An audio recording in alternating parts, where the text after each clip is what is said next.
ইতিহাস পড়ে দেখেন 1914 সাল থেকে শুরু করে 2023 পর্যন্ত তারা কতগুলো বাচ্চাকে মেরেছে, কতগুলো বোনকে ধর্ষণ করেছে, কতগুলো ভাই আমাদের কারাগারে আছে, কারাগারে কীরকম বিহেভ ওদের সাথে করা হচ্ছে, আর কতগুলো মিসাইল তারা লঞ্চ করেছে এবং কতগুলো হাসপাতাল উড়িয়ে দিয়েছে, কতগুলা। আর এখানে আপনি দেখছেন বনু কাইনুকার সাথে যুদ্ধ হয়েছে একজন নারীর সম্মানকে কেন্দ্র করে। তাহলে ওই যে শুরুতে বলেছিলাম যে আইওয়া শোডাউন ফ্যান্টাসি, এগুলোতে কিচ্ছু হবে না, আসল জায়গাতে আমরা নাই। বিকজ ওই ইমান, ওই তেজ, ওই জজবা, ওই তাস্কিয়া, ওই ইমারা, ওই জামা, ওই আমির আমাদের নাই। ওই এতিম অবস্থায় বসে বসে আমরা নিজেদের ভাইদের দোষ চর্চা করতেছি। আল্লাহ পাক আমাদেরকে বোঝার তৌফিক দান। এগুলো সহ্য করার মতো কোনো বিষয় না, মেনে নেওয়ার মতো কোনো বিষয় না। আর আমরা জানি যে আমরা এখানে অনেক বড় বড় কথা বলে হয়তো কিছু হবে না, কিন্তু আরশের মালিকের কাছে আমরা দায়মুক্ত হব না, এভাবে হবে না। আল্লাহ রাব্বুল আলামিন এইভাবে শুরু করলেন নবী সাল্লাল্লাহু আলাইহি ওয়াসাল্লাম মাদানী যুগটা এইভাবে। তারপরে একটা কথা আপনাকে বলি, আরেকটা গোত্রের নাম বলেছেন নাজির, মনে আছে? এরা যখন দেখলো যে বনু কাইনুকার এই অবস্থা হলো, ওদের কিন্তু শয়তানি তখন আরো তুঙ্গে। ও বাই দ্য ওয়ে, এই বনু কাইনুকা এখান থেকে বের হয়ে গিয়ে কি করেছে? এরা বের হয়ে কুরাইশদের সাথে যুক্ত হয়েছে, যাতে করে খন্দকের যুদ্ধে নবী সাল্লাল্লাহু আলাইহি ওয়াসাল্লামকে বিপদে ফেলতে পারে। আর বাকি কিছু চলে গেছে খাইবারে। পরে আলী রাদিয়াল্লাহু আনহু হাতে খাইবার বিজয় হয়েছে, আর খন্দকের ঘটনা তো আপনারা পড়ে নিয়ে দেখেছেন। বনু নাজির এখন আতঙ্কে আছে যে এবার আমাদের না কি হয়, তাহলে কি করা যায়? প্ল্যান করলো, আচ্ছা নবীকে ডেকে নিয়ে আসা যাক, ডেকে নিয়ে আমরা বসে একটা শান্তি চুক্তি করা যায় কিনা। আল্লাহ নবী গেলেন, সাথে গিয়েছেন 2-3 জন সাহাবী, আবু বকর রাদিয়াল্লাহু আনহু, ওমর ইবনে খাত্তাব। বনু নাজিরের দেয়ালে হেলান দিয়ে বসে আছেন আল্লাহ নবী সাল্লাল্লাহু আলাইহি ওয়াসাল্লাম। নেগোশিয়েট হবে, মানে কথা হবে আর কি, সংলাপ হবে, আলোচনা, ঠিক আছে? এবার বনু নাজিরের কিছু ছেলে নেতা চিন্তা করলো এটাই সুবর্ণ সুযোগ যে আগে আমরা যেভাবে নবীদেরকে হত্যা করেছিলাম, এবার মুহাম্মদকে বাগে পাওয়া গেছে সাল্লাল্লাহু আলাইহি ওয়াসাল্লাম, এবার তাকে শেষ করবে। কি করলো তারা? চাক্কি আছে না, চাক্কি বুঝেন, যে গম গুঁড়া করতো আগে, জাতার 2-3টা পার্ট নিয়ে ছাদের উপরে গিয়ে প্রস্তুতি নিয়েছে, উপর থেকে ফেলবে আল্লাহ নবীর মাথায় সাল্লাল্লাহু আলাইহি ওয়াসাল্লাম। জিবরাইল আলাইহিস সালাম আসা হাজির, শেষ। ইয়া রাসূলুল্লাহ, এখান থেকে ওঠেন। কেন? আপনাকে মারার প্ল্যান করছে। আমি বললাম না তাকে 15 বার হত্যা করার চেষ্টা করা হয়েছে। তিনি উঠে আবু বকর সিদ্দিককে বলেন, ওঠো, হাঁটা শুরু করো। কেন? ইয়া রাসূলুল্লাহ, চলো। উঠে হাঁটা শুরু করলেন। পরে দেখা গেল সত্যি সে এই প্ল্যানটা করেছিল। আল্লাহ নবীকে আল্লাহ পাক সেভ করলেন। আবার যুদ্ধ ঘোষণা হলো এদের সাথে। এবার কোন অপরাধে? আল্লাহ নবীকে হত্যা করার চেষ্টার অপরাধে। সূরা হাশর পড়ে দেখেন, হাশরে ডিটেলস আছে। এটা সামরিক অভিযান করা হলো ওদের বিরুদ্ধে, ওদের সব খেজুর গাছগুলোকে কেটে ফেলা হলো। আলটিমেটাম দেওয়া হলো 3 দিন বা 7 দিন সময় দিচ্ছি, বের হয়ে যাও, না হলে সবগুলোর গর্দান উড়াই দিও। ওরা বের হয়ে চলে গেল। এবার এরা কোথায় গেল? ওই খাইবারে গিয়ে আশ্রয় নিল। আরেকটা বাকি আছে, তার নাম বনু কুরাইজা। কি নাম? সন্ধি চুক্তির কথা মনে আছে আপনাদের? দফায় দফায় এরা ভঙ্গ করলো, এটা দেখলেন। কোন কোন পাপে? মুসলিম নারীর শ্লীলতাহানি, স্বয়ং রাসূলকে হত্যার চেষ্টা। 2টা কম চলে গেল, আরেকটা কম বাকি থাকলো। এরা বললো ঠিক আছে। আর এই বনু কুরাইজা ছিল সবচেয়ে শক্তিশালী, অস্ত্র শস্ত্র দুর্গ সব দিক থেকে। এবার তারা বললো ঠিক আছে, আমরা আমাদের মতো করে চলবো, আমাদের সাথে কোনো গ্যাঞ্জাম আমরা চাচ্ছি না, ঠিক আছে চলো, ভালো কথা। আল্লাহ নবী এটা বললেন যে বদরের মাঠে কুরাইশদের যে অবস্থা হয়েছে, সেই অবস্থা যদি তোমাদের উপরে না আসতে দিতে চাও, তাহলে তাড়াতাড়ি ইসলাম কবুল করো। বনু কুরাইজা বলল, আপনি কি আমাদেরকে কুরাইশদের মতো দুর্বল মনে করেছেন? যদি আমাদের সাথে যুদ্ধ লাগে তাহলে দেখে নেবেন যে আমরা কত শক্তিশালী।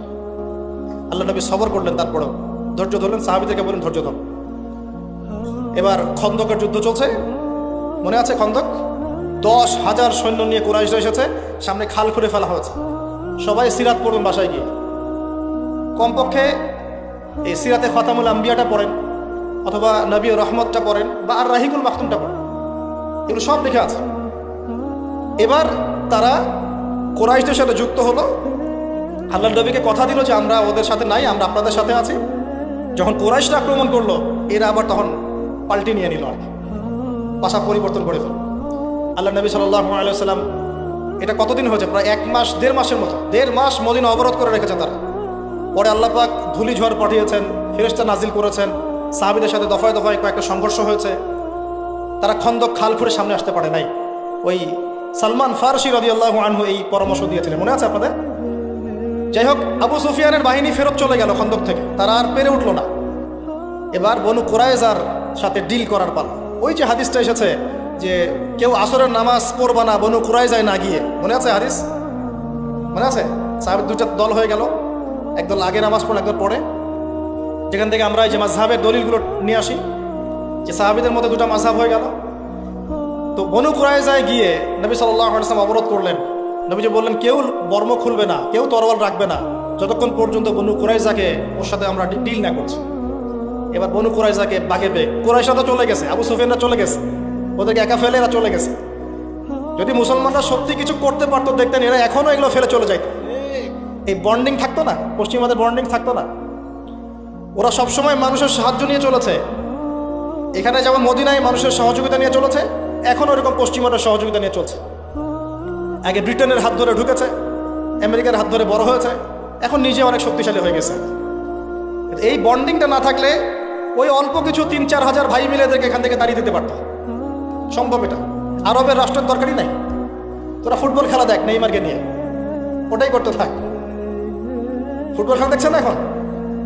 আর মাঝে মাঝে বৈঠক করে আর বলে যে আমরা উদ্বিগ্ন, কিছু করা দরকার, হ্যাঁ, নিন্দা জানাই, ত্রাণ পাঠাই। সুবহানাল্লাহ। আল্লাহ রাব্বুল আলামিন এই যে ক্ষমতা দিয়েছেন, কুলিল্লাহুম্মা মালিকাল মুলক তুতিল মুলকা মান তাশা ওয়া তানজিউল মুলকা মিম্মান তাশা, এটার একটা একটা করে ধরবেন, হিসাব নেবেন ইনশাআল্লাহ। জেরুজালেমের আশপাশে সব মুনাফিক বসে আছে, সব মুনাফিক বসে আছে। আর আমি আপনাকে সিরাত থেকে দেখালাম সাহাবীদের অ্যাটেম্পট কেমন ছিল। বনু কুরাইজাকে ঘেরানো হলো, ঘিরে বলা হলো যে তোমাদের এখান থেকে বের হওয়ার কোনো সুযোগ নাই, যুদ্ধ করবা না আত্মসমর্পণ করবা। তারা বললো যে আত্মসমর্পণ করো। দেখেন, এর আগের দুইটা কওমকে নবী সাল্লাল্লাহু আলাইহি ওয়াসাল্লাম চলে যাওয়ার পারমিশন দিয়েছিলেন। পয়েন্টটা বুঝতে পারছেন? এই কওমটা যুদ্ধের মাঠে যারা গাদ্দারি করলো বনু কুরাইজার ব্যাপারে, নবীর ফয়সালা কি হবে?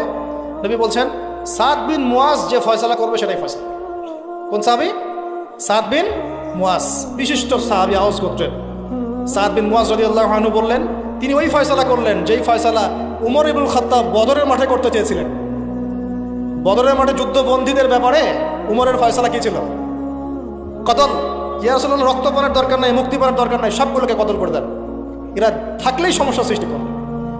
পরে নবী সাল্লাল্লাহু আলাইহি ওয়াসাল্লাম কি মুক্তিপণের পক্ষে ছিলেন, তাই না? আল্লাহ পাক কিন্তু এর বিরুদ্ধে আয়াত নাজিল করেছেন। আয়াতগুলো পড়ে দেখেন। ওমর রাদিয়াল্লাহু আনহুর এই মতামতকে অগ্রাধিকার দিয়ে আল্লাহ রাব্বুল আলামিন তার পক্ষে আয়াত নাজিল করেছেন। সুবহানাল্লাহ। আর এখানে সাদ বিন মুয়াজ রাদিয়াল্লাহু আনহু ওই একই পদক্ষেপ নিলেন যে না, ছাড়া যাবে না, সবগুলোকে হত্যা করতে হবে। সব বালেগ মানে যারা প্রাপ্তবয়স্ক সবার শিরোচ্ছেদ করা হয়েছে সাদ বিন মুয়াজের হাতে। এইটাই সেই কম। আর বাকি যেটা ছিল এটা চলে গেল খায়বারে। পরে হুদাইবিয়া সন্ধির পরে, হুদাইবিয়া সন্ধির একটু বোঝেন। হুদাইবিয়া সন্ধি হচ্ছে কুরাইশের সাথে। কেন হচ্ছে কুরাইশের সাথে? আল্লাহর নবী কেন মেনে নিচ্ছেন? কারণ 10 বছর যদি তারা যুদ্ধ না করে আমাদের সাথে, কুরাইশরা যদি 10 বছর আমাদের সাথে যুদ্ধ না করে, তাহলে আমরা কিন্তু এবার অন্যান্য শত্রুদেরকে দমন করার একটা সুযোগ পাবো, তাই না? ব্যাপারটা বুঝতে পারছেন? যেই হুদাইবিয়া সন্ধি হয়ে গেল, আল্লাহর নবী পরের বছরই খায়বার আক্রমণ করলেন। কারণ খায়বারের ইহুদিদেরকে আর কুরাইশরা সাহায্য করতে পারবে না। কত ম্যাচিউরড আমাদের নবী সাল্লাল্লাহু আলাইহি ওয়াসাল্লাম ছিলেন, দেখেন কত ম্যাচিউরড ছিল। তার ম্যাচিউরিটি নিয়ে আলাদা লেকচার দেওয়া যায়। বদরের মাঠে তিনি যখন গিয়েছেন, আমরা গেলে কি করতাম? আগে নামাজ পড়তাম 2 রাকাত, তাই তো? নবীজি গিয়েই আগে বদরের কূপ দখল করেছে, তারপরে নামাজ দাঁড়িয়েছে। কথা বুঝতে পারছেন? বদরের কূপ যার হাতে, পানির নিয়ন্ত্রণ তার হাতে। যুদ্ধ করতে আসছিস, পানি ছাড়া তো চলতে পারবি না, আগে পানির কূপ দখল। ম্যাচুরিটি দেখেন, বুদ্ধি। হিজরত করতে যাবেন, মদিনায় যাওয়ার রাস্তা দিয়ে যান নাই, উল্টা দিকে গিয়েছেন। মানুষ মনে করবে যে এই দিক দিয়ে যেতে পারে, তিনি উল্টা দিকে গিয়ে গাড়ে সাওয়ারে গিয়ে রাত কাটাচ্ছেন। 3 রাত থেকেছেন, সব ঠান্ডা হয়ে গেছে, তারপরে যাওয়া শুরু করেছে। ম্যাচুরিটি নিয়ে আরেকটা লেকচার দেওয়া যাবে, ওটা নিয়ে আমি এখন কথা বলছি না। আল্লাহ নবী সাল্লাল্লাহু আলাইহি ওয়াসাল্লাম প্রজ্ঞা, হিকমা কোন পর্যায়ে ছিল। এবার তিনি খায়বার আক্রমণ করলেন। খায়বারের ঘটনা আপনারা জানেন, আলী রাদিয়াল্লাহু আনহুর ঘটনা। খায়বার মানে আলী রাদিয়াল্লাহু আনহু। আল্লাহ নবী বললেন শেষ রাতের বেলা, আগামীকাল বাদ ফজর আমি এমন একজনের হাতে পতাকা দিব যাকে আল্লাহও ভালোবাসেন, তার রাসূলও ভালোবাসে, যে নিজেও আল্লাহকে ভালোবাসে, রাসূলকে ভালোবাসে। সব সাহাবীরা আকাঙ্ক্ষা করলেন যে আমি হব সেই। উমর ইবনে খাত্তাব মনে করছেন আমি মনে হয় সেই সাহাবী। সকালে উঠে নবী সাল্লাল্লাহু আলাইহি ওয়াসাল্লাম বলছেন সাল্লাল্লাহু আলাইহি ওয়াসাল্লাম, আলী ইবনে আবি তালিব কোথায়? নামাজে আসেনি কেন? বলা হলো তার চোখ উঠেছে, চোখে অনেক প্রবলেম, চোখ ফুলে গেছে, কষ্টে আসতে পারেনি। ডেকে নিয়ে আসা হলো। নবী সাল্লাল্লাহু আলাইহি ওয়াসাল্লাম মুখের লালা থুতু এভাবে নিয়ে তার চোখে লাগিয়ে দিলেন। আলী ইবনে আবি তালিব বলছেন, আগে এই চোখে যা দেখতে পারতাম না তাও দেখতে পারা শুরু। পতাকা দিলেন, খায়বারে যাও। খায়বারে নামুস দুর্গ জয় হচ্ছিল না। কোন দুর্গ? নামুস। খায়বারে যাও, ওখানে মারহাব একজন সেনাপতি আছে ইহুদিদের বড় কমান্ডার। বলছে ওদেরকে আগে ইসলামের দাওয়াত দিবা, যদি ইসলাম কবুল করে যুদ্ধের দরকার নাই। ওই হাদিসটা এখানে এসেছে, লাউ ইয়াহদিয়াল্লাহু বিকা রাজুলান ওয়াহিদান খায়রুল লাকা মিন হুমুরিন নাআম। তোমার দাওয়াতে যদি একজন ইসলাম কবুল করে হকের পথে আসে, লালুট কুরবানি করার চেয়ে বেশি নেকি পাবে। এটা এইখানে আসে হাদিসটা। আর যদি দাওয়াত কবুল না করে জিজিয়া দিয়ে থাকবে, জিজিয়াও দিতে চায় না, তখন আক্রমণ করবে। এই সুন্নাহ মেনে আমরা যুদ্ধ করেছি। সুন্নাহ মেনে মুসলমানরা যখন যুদ্ধ করেছে, মুসলমানদের হাতে কোনো নারী নিহত হয় নাই, কোনো শিশু নিহত হয় নাই। আর এদের তো যুদ্ধের কোনো জ্ঞান নাই, সব যুদ্ধ অপরাধ, এদের সবই যুদ্ধ অপরাধ। এরা কাউকে ছাড়বে না, নারী শিশু আবাল বৃদ্ধ সবাইকে ম্যাসাকাট করে ফেলা। আর নবী সাল্লাল্লাহু আলাইহি ওয়াসাল্লাম সাহাবীদেরকে পাঠাতেন, বলতেন নারীদেরকে আক্রমণ করবে না, শিশুদেরকে হত্যা করবে না। কেউ যদি যুদ্ধের মাঠেও কালিমা পড়তে চায় তাকে কালিমা পড়ার সুযোগ দিবে। তো খায়বার বিজয় হলো এই আলী রাদিয়াল্লাহু আনহু হাতে। এটার ঘটনাটা একটু বলি, লোভ সামলাতে পারছি না। মারহাব কবিতা আবৃত্তি করছিল যে আমি এমন বীর যার সাথে 10 জন 20 জন পেরে ওঠে না। আর আলী ইবনে আবি তালেব বলছিলেন আমিও সেই মায়ের সন্তান যে আমার নাম রেখেছে হায়দার। ওই যে আলী হায়দার নাম শুনেছেন? হায়দার।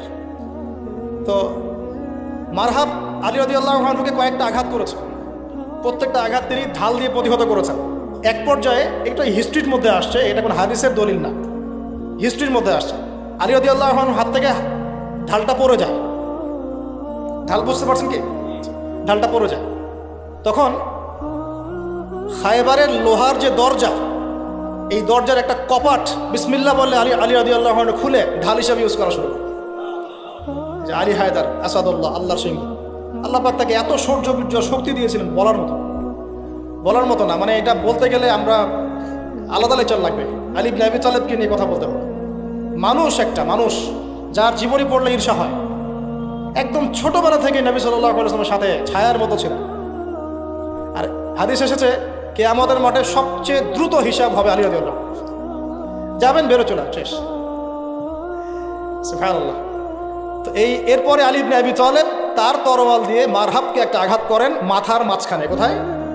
এই যে এখানে যেটা বর্ম ছিল, শিরস্থান আমরা বলি, এখান থেকে তরোয়ালটা নেমে মাটিতে গেঁথে গিয়েছে, তার দেহটা দ্বিখণ্ডিত হয়ে গেছে। ব্যাস ইহুদিরা কাঁপাকাঁপি শুরু করে দিল, নামুস দুর্গ জয় হয়ে গেল। এরপরে মুসলিমরা ব্যাপক গনিমত পেল। 4-4টা বড় বড় ইহুদি গোত্রের এভাবে পতন হয়েছে নবীর যুগে। আপনাদেরকে জাস্ট বুঝালাম যে ইহুদিদের সাথে মুহাম্মদ সাল্লাল্লাহু আলাইহি ওয়াসাল্লামের পররাষ্ট্রনীতি কেমন ছিল। আর এখন এত জুলুম করার পরেও এখানে তো চুক্তি ভঙ্গ করেছে, নবীকে হত্যার চেষ্টা করেছে, একজন মুসলিম রমণীর সম্মানহানি করেছে, একজন মুসলমানকে শহীদ করার চেষ্টা করেছে, তার বিরুদ্ধে এই অবস্থান ছিল। আর এখন বিগত 100 বছর থেকে জমি তো নিয়েছে, হাজার হাজার না, এটা লক্ষ লক্ষ ফিলিস্তিনিকে উচ্ছেদ করেছে, মা বোনদেরকে কত ধর্ষণ করেছে তার ঠিক নাই। আমরা এগুলো পরিসংখ্যানেই জানি, কারণ আমাদের কারো বোন তো ধর্ষিত হয় নাই, আমি তো বুঝতে পারবো না। আমাদের কারো মেয়েকে তো উঠিয়ে নেয় নাই, আমরা তো বুঝতে পারবো না। আমরা তো ওই চোখের পানি বুঝতে পারবো না, স্বাভাবিক। কত শত লক্ষ লক্ষ মুসলমান ভাইকে হত্যা করেছে, কারাগারে নিয়ে যা নির্যাতন করছে, এগুলো তো আমরা জানি না। এক্সাক্ট ফিগার তো আমরা জানিও না, খালি বইপত্র পড়ে আমরা এগুলো পরিসংখ্যানগুলো পাই। এর আলোকে কথা বলছি। এবং চারপাশে 8-10টা বড় বড় মুসলিম রাষ্ট্রও আছে, তাদের শক্তিও আছে, ক্ষমতাও আছে। কেউ তো পারমাণবিক ওয়েপেন্সও বিলং করে। নবী সাল্লাল্লাহু আলাইহি ওয়াসাল্লামের সুন্নত কি ছিল আর এখন আমাদের কি সুন্নত, এটা আপনি পার্থক্য করেন। পার্থক্য করে এখন আমাকে বলেন যে আমাদের অবস্থা এমন হবে না কেন আমাদের সাথে। তারপরে কিছু জাবাজ মানুষ যখন তাদের এই জুলুমের বিরুদ্ধে দাঁড়িয়ে যায়, তাদের এই দাঁড়ানোটা জায়েজ না নাজায়েজ, বৈধ না অবৈধ, তার জন্য ফতোয়াবাজি শুরু হয়। তাহলে নেফাকির কোন স্তরে নেমে গেছে আমরা চিন্তা করেন।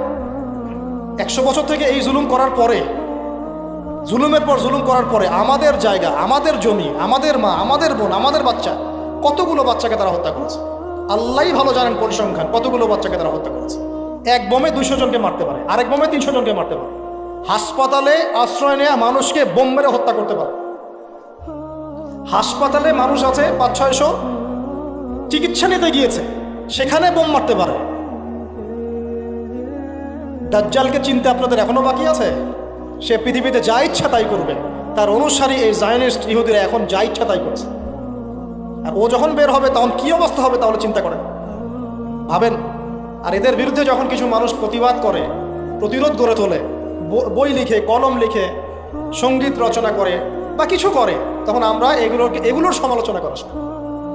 তাদের বিপক্ষে ফতোয়া খুঁজি, ওদের আকীদা ঠিক নাই, ওদের মানহাজ ঠিক নাই, পদ্ধতি ঠিক নাই, এই নাই সেই নাই। লজ্জা, মানুষের লজ্জা যখন থাকে না তখন মানুষ এই কথাগুলো বলতে পারে। মানুষের লজ্জা যখন লজ্জার শেষ সীমায় চলে আসে, মানুষ নির্লজ্জ। কারণ আমি যেই মনিবের দাসত্ব করছি, ওই মনিবের পোষা কুকুরের মতো আমি আচরণ করছি। আমাকে তো আমার হক আদায় করতে হবে। যেই প্লেটে খাচ্ছি ওই প্লেটের তো হক আদায় করতে হবে আমাকে। যেখান থেকে রিজিক আমার আসে ওটার তো হক আদায় আমাকে করতে হবে। তো আল্লাহর বান্দারা, আপনারা হক আর বাতিল চিনে না, বইপত্র পড়াশোনা করেন, পরিসংখ্যান দেখেন, সিরাতের আলোকে, কোরআন হাদিসের আলোকে বর্তমান বিশ্বটাকে মেলান। দেখেন তাদের সাথে আমাদের অবস্থান আগে কেমন ছিল, এখন তারা কি করতেছে আমাদের সাথে। এই হলো অবস্থা। এখন শেষ করার আগে এতটুকু বলে দেই যে এই অবস্থা ইনশাআল্লাহ চিরস্থায়ী হবে না। আমাদের এই ভাইরা কেউই মরে নাই, তারা জীবিত আছেন ইনশাআল্লাহ। উহুদ যুদ্ধের সাহাবীরা কি মরে গেছেন? তারা জীবিত আছে। বাল ইউরযাকুন, তাদেরকে রিজিক দেওয়া হয়। বদরের শহীদ সাহাবীরা কি মারা গেছেন? তারা জীবিত আছে। পৃথিবীর যে জায়গাতেই মুসলিমদের উপর নির্যাতন হয়েছে এবং তারা প্রতিহত করেছেন, তাদেরকে মেরে ফেলা হয়েছে, তারা ইনশাআল্লাহ মৃত নন। আল্লাহ চান তো তারা শাহাদাতের এই নিয়ামত তারা লাভ করেছেন ইনশাআল্লাহ। আমাদের ভাইরা মরেন না ইনশাআল্লাহ। এই বাচ্চাগুলো তারা মরে না ইনশাআল্লাহ। এই বাচ্চাগুলোর সাথে কাল কিয়ামতের মাঠে এবং জান্নাতে দেখা হবে। এবং যারা এই যুদ্ধ অপরাধ ঘটিয়েছে এবং ঘটিয়ে যাচ্ছে, এরা জাহান্নামে যে অতল তলে থাকবে এটাও আমরা দেখবো ইনশাআল্লাহ। এটা আল্লাহ পাক দেখাবেন। এমনকি আরফবাসীও দেখবে। আরফবাসী, জান্নাত জাহান্নামের মাঝখানে কিছু মানুষ থাকবে, এটা চেহারা একবার ঘুরিয়ে দেওয়া হবে জাহান্নামীদের দিকে, একবার জান্নাতীদের দিকে। জাহান্নামীদেরকে ঘুরিয়ে দেওয়া হবে, তারা দেখে বলবে সুবহানাল্লাহ, দুনিয়াতে তোমরা এত বড় বড় কথা বলতা, এত ক্ষমতা ছিল, এত কিছু করেছিলা, আজকে তোমাদের এই অবস্থা কীভাবে? তারা বলবে আল্লাহ এই জালেমদের সাথে আমাদেরকে করো না। চেহারা ঘুরিয়ে দেওয়া হবে জান্নাতের দিকে। জান্নাতের নাজ নেয়ামত তারা দেখবে। আরববাসী, তারা আশা করবে আমাদেরকে সেখানে দেওয়া হোক। শেষ পর্যায়ে আল্লাহ রাব্বুল আলামিন তাদেরকে জান্নাত দিবেন। আরববাসীর কথা বল, সূরা আরফের মধ্যে আছে। আমরা দেখবো আমাদের বোনরা মারা যায় না ইনশাআল্লাহ, আমাদের বাচ্চারা মরে নাই, আমাদের ভাইরা মরে নাই। এখন কি হবে? তারা শুধুমাত্র এই অল্প অঞ্চলটা চাচ্ছে না, তারা পুরো হোলি ল্যান্ডটাকে চাচ্ছে। কেন চাচ্ছে? আপনি এই বিশ্বের সমস্ত জ্ঞানী হয়ে যান, কিন্তু দাজ্জালের কনসেপ্ট না বুঝতে পারলে আপনি বুঝতে পারবেন না। দাজ্জাল ওখান থেকেই আসবে, ওদেরকে নিয়েই, এই ইহুদিদেরকে নিয়েই সে বিশ্বটাকে শাসন করবে। এবং বিশ্ব শাসন করতে হলে অবশ্যই আপনার রাষ্ট্র দরকার হয়, ক্ষমতার দরকার হয়, জনবল দরকার হয়, ওয়েপেন্স দরকার হয়, মিডিয়ার দরকার হয়, সব কিছুর দরকার হয়। যদি ওই যুগে এগুলো থাকে তাহলে তারা অলরেডি মাঠ রেডি করে ফেলেছে। তার মানে এই দমন পীড়ন, নিপীড়ন এবং এই যুদ্ধ, জিহাদ, কেতাল এগুলো বাড়তে থাকবে। শুহাদাদের সংখ্যাও যেমন বাড়বে, ওদের জাহান্নামের কুকুরদের সংখ্যাও বাড়বে। আবার ওদের অত্যাচারও যেমন বাড়বে, প্রতিরোধও বাড়বে। হাদিস এসেছে আমার উম্মতের একটা তাইফা শেষ পর্যন্ত দাজ্জালের সাথেও যুদ্ধ করতে থাকবে। সাহাবীরা প্রশ্ন করেছিলেন তারা কোন অঞ্চলে যুদ্ধ করবে? নবীজি বলেছিলেন তারা যুদ্ধ করবে জেরুজালেম এবং তার আশপাশ। আরও এসেছে খোরাসান থেকে আরেকটা বাহিনী তাদের সাথে যোগ দিবে। নবীজি বলেছেন পৃথিবীর কোনো সেনাবাহিনী এই সেনাবাহিনীকে পরাজিত করতে পারবে না। এমনকি তারা বাইতুল মুকাদ্দাস আবার জয় করবে, এই পর্যন্ত যাবে। তার মানে সামনে এই কনফ্লিক্টগুলো আসতেছে, আমাদের দৃষ্টিটা ওইদিকে রাখতে হবে, আমাদের মূল জায়গাটাতে। আপনাকে বলে রাখি, শেষ জামানার সবচেয়ে ইম্পর্টেন্ট জায়গা প্যালেস্টাইন। শেষ জামানার সবচেয়ে ইম্পর্টেন্ট ক্যারেক্টার ঈসা আলাইহিস সালাম, ইমামুল মাহদি আর শয়তানের পক্ষে হচ্ছে মাসিহুদ দাজ্জাল। এবং এই জিউসদের দিকে সবসময় চোখ রাখতে হবে, কারণ এরাই তারা যারা মাসিহুদ দাজ্জালকে ফলো করে বিশ্ব শাসন করবে। তারপরে আল্লাহ রাসূল সাল্লাল্লাহু আলাইহি ওয়াসাল্লাম বলেছেন, আল মাহদির আগমনের পর এমন একটা ব্যাটল হবে, ওদের সাথে যুদ্ধ হবে, যে নবীজি বলেছেন গাছ পাথর পর্যন্ত কথা বলা শুরু করবে, ইয়া মুসলিমিন ওয়ারাইল ইয়াহুদ তাআল ফাকতুলহু, আমার পিছনে একজন ইহুদি লুকিয়ে আছে, আসো হত্যা করা যাবে। গাছ পাথর পর্যন্ত এই জুলুমগুলো দেখতে দেখতে অতিষ্ঠ হয়ে যাবে, দেখবে ওরাও কথা বলা শুরু করবে ইনশাআল্লাহ। নবীজি বলেছেন মানে এটা বলেছেন হবেই, নবীজি বলেছেন মানে এটা হবেই। কোন নবী বলেছেন? যিনি বনু কাইনুকাকে বের করেছেন, যিনি বনু নাজিরকে বের করেছেন, যিনি বনু কুরাইজার সাথে যুদ্ধ করেছেন, ওই নবী বলেছেন। ওই নবী সাল্লাল্লাহু আলাইহি ওয়াসাল্লাম ইন্তেকালের কয়েকদিন আগে বলে গিয়েছিলেন, এটা জানি না আরব নেতাদেরকে কে বোঝাবে, কে শোনাবে, যে আমার ইন্তেকালের পরে জাজিরাতুল আরব থেকে এই জিউসদেরকে বের করে দিও, তোমরা বের করে দিও। কে বলেছেন? এটা আমি বানিয়ে বললাম? এটা ওমর রাদিয়াল্লাহু আনহু করেন নাই? করেছেন। এটাই সামনের ভবিষ্যৎ। আর ইমামুল মাহদির সাথে যোগ দিবেন ঈসা ইবনে মারিয়াম, কারণ ইমামুল মাহদির যে বাহিনী থাকবে তারা দাজ্জালের সাথে পেরে উঠবে না, তার সাথে পারার মতো ক্ষমতা কারো থাকবে না, সে এত শক্তিশালী হবে। তাই বলে তারা অস্ত্র জমা দিয়ে দিবেন না, ফাইট করতে থাকবে। যখন পেরে উঠবে না, আল্লাহ রাব্বুল আলামিন ঈসা আলাইহিস সালামকে পাঠান। ঈসা ইবনে মারিয়ামের হাতেই দাজ্জালের নিহত হওয়াটা লেখা আছে, এই প্যালেস্টাইনেই, এই বাবে লুদ নামক জায়গায়। ব্যাস, এই হলো পৃথিবীর ফিউচার। তারপরে ঈসা ইবনে মারিয়াম একটা একটা করে জালেমকে হত্যা করবেন ইনশাআল্লাহ। তার হত্যা করতে হবে না, আল্লাহ নবী বলেছেন তার নিঃশ্বাস যতদূর পর্যন্ত যাবে এরা মরতে থাকবে। আবার বলেছ, তার নিঃশ্বাস যতদূর পর্যন্ত যাবে এরা মরতে থাকবে। সর্বশেষ দাজ্জালকে খুঁজতে খুঁজতে খুঁজতে তিনি এই প্যালেস্টাইনের বাবেলুদ নামক জায়গায় পাবেন, সেখানে হত্যা করা। তারপরে 40 বছর, কত বছর?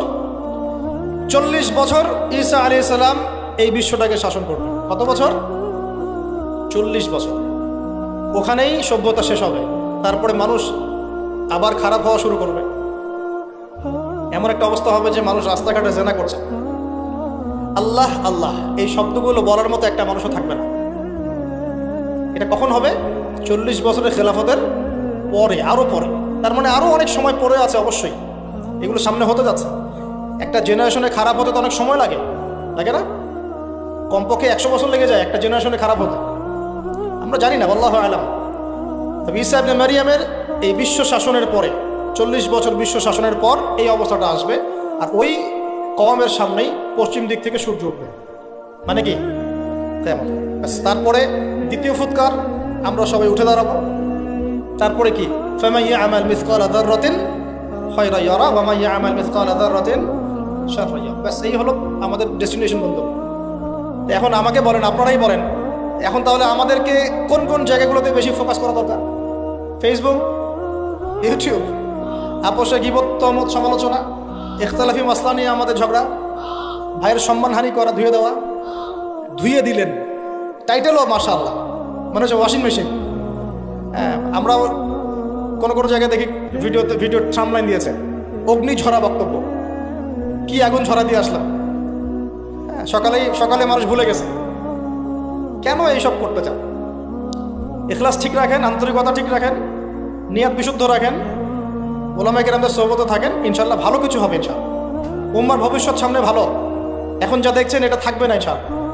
তাহলে আমাদের কিছু করণীয় তো আছে নাকি ভাই? আমি তো একটা পয়েন্ট বলি, এখানে পড়াশোনা করেন, ইলম অর্জন। 1 নম্বর কি? ইলম অর্জন। 2 নম্বর, বারবার বলি এগুলো আমি লেকচার। 2 নম্বর, এলেম অনুযায়ী আমল, এলেম অনুযায়ী। 3 নম্বর, সাহাবিওয়ালা জিন্দেগি, সাহাবিদের মতো জিন্দেগি করার চেষ্টা করতে হবে, আল্লাহ তৌফিক দান করুন।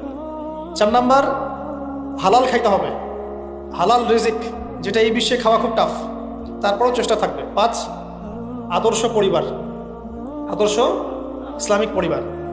এটা সুযোগ আপনাদের সবার সামনেই আছে, এগুলো করতে আপনাকে কেউ বাধা দিবে না। 6 নম্বর, আমর বিল মারুফ, সৎ কাজে আদেশ।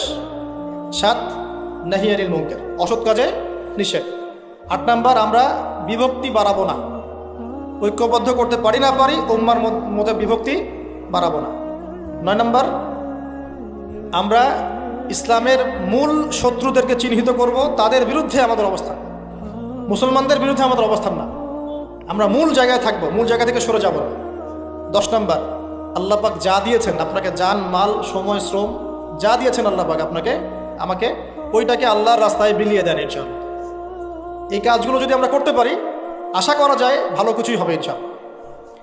আজকে আপনাদেরকে এতটুকু জানালাম নবী সাল্লাল্লাহু আলাইহি ওয়াসাল্লাম কীভাবে দিনটাকে কায়েম করেছেন, তার সুন্নতের পদ্ধতিটা কেমন ছিল, এবং স্পেশালি এই জিউসদের সাথে তিনি কীভাবে পলিটিক্যাল অ্যাফেয়ার্সকে ডিল করেছেন, আর এখন আমরা কি করছি। আচ্ছা, এদের সাথে আমাদের কিছু করার আছে? পয়েন্টগুলো বলি, কেউ করতে পারলে করবে, না করতে পারলে নাই। ওদের সমস্ত পণ্যগুলো ব্যবহার করা বন্ধ করে দেন। গতকালকে যেখানে লেকচার দিতে গিয়েছিলাম আমাকে পানি খেতে দিয়েছে, এমন একটা ব্র্যান্ডের পানি দিয়েছে, ওটা ওদেরই। বিসমিল্লাহ। বাসায় যা ইউজ করছি, যা খাচ্ছি, যা পড়ছি, খেয়াল করে দেখেন এমন হচ্ছে নাকি, এমন আমার হচ্ছে না তো যে আমি ওদের সাথে ব্যবসা বাণিজ্য করে আমার টাকায় লাভ করে সে বুলেট কিনছে, ওই বুলেট আমার ভাইয়ের পক্ষে গুলি যাচ্ছে। এটা একটা বড় অস্ত্র। পৃথিবীতে মুসলমানদের সংখ্যা কম নয়। যদি এটা করতে পারতাম বা করতে পারি, কিছু তো একটা করা হবে ইনশাআল্লাহ, কিছু একটা পদক্ষেপ হবে। উচিত ছিল ওদের সাথে কূটনৈতিক সম্পর্ক বন্ধ করে দেওয়া। 2, উচিত ছিল ওদের সব রাষ্ট্রদূতদেরকে প্রত্যেকটা মুসলিম কান্ট্রি থেকে বহিষ্কার করা। এটা উচিত ছিল। উচিত ছিল মুসলিম রাষ্ট্রগুলোর একসাথে বসে, এক টেবিলে বসে একটা ফোরাম তৈরি করা, একটা বৃহত্তর সামরিক জোট গঠন করা এবং তাদের বিরুদ্ধে জিহাদ ঘোষণা করা। যদি এইসব সন্ত্রাসী হামলা এবং যুদ্ধ অপরাধ তারা বন্ধ না করে, ততক্ষণ পর্যন্ত যুদ্ধ চলা উচিত ছিল। আমি আপনাকে দেখিয়েছি একজন মুসলিম রমণীর সম্মানের বিনিময়ে নবী সাল্লাল্লাহু আলাইহি ওয়াসাল্লাম এই যুদ্ধ করেছেন। আমরা যদি তার উম্মত হয়ে থাকি, উচিত ছিল। কারণ মুসলিম কান্ট্রির কাছেও অনেক বড় বড় ওয়েপেন্স আছে। পশ্চিমারা আমাদেরকে চাপ দিতে পারলে আমরাও পারি। বাংলাদেশের মতো ছোট্ট একটা কান্ট্রি যদি এত বড় বড় কথা বলতে পারে, আরবের এই কান্ট্রিগুলো করতে পারে না? পারা উচিত ছিল না? আল্লাহ পাক আমাদেরকে বোঝার তৌফিক দান। মানুষ বলছে অভ্যন্তরীণ ব্যাপার, জেরুজালেম কার অভ্যন্তরীণ জায়গা? ওটা তো আমাদের কেবলা ছিল, পুরো উম্মার জায়গা। আমাদের নবী মেরাজ হয়েছে, ওটা আমাদের সবার জায়গা। আচ্ছা, আমাকে বলেন, এই আক্রমণটা যদি কাবায় হতো, বলেন, এই আক্রমণটা যদি কাবায় হতো বা মদিনায় হতো, আপনি কি করতেন? আরবের সব নেতারা চুপ করে বসে থাকতো? নিন্দা জানিয়ে ক্ষান্ত থাকতো? একটু ইমাজিন করেন, ওটাও তো মসজিদ আকসা, 3টা হারামের একটা।